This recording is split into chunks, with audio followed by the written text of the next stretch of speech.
Hey, y'all. President Trump's administration is catching some heat right now for a photo op that Homeland Security Secretary Kristi Noem did in an El Salvadoran prison yesterday. One human rights group called it a gross and cruel display of political theater. Let's take a look.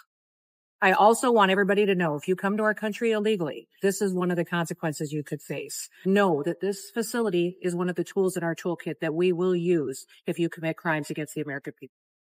Noem's video was met with widespread criticism, except on Fox News, where the afternoon talk show The Five described Noem as, quote, fearless. The fearlessness of filming yourself in front of a bunch of incarcerated, half naked people. Let's get a little more info on where Noem is standing and what she's trying to do. She was at El Salvador's Terrorism Confinement Center, or CCOT, a huge maximum security prison where inmates are reportedly not allowed things like outdoor time or visitation rights. Officials in El Salvador also say the people here will never be released. And this prison holds hundreds of people the Trump administration has deported without due process, claiming they are members of a gang.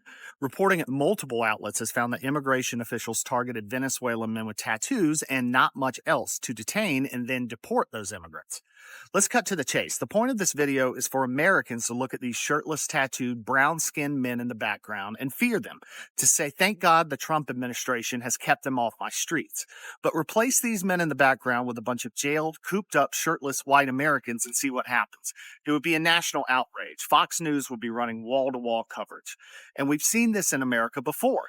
At the turn of the 20th century, when white supremacists brutally suppressed black Americans, they justified it by using a similar kind of political theater in books, films, and newspapers to make black people look like savages who couldn't be trusted to live in your community or, for that matter, be trusted with the right to vote. Since these folks in the Trump administration aren't pulling any punches in their messaging, let's not pull any punches in our assessment of it.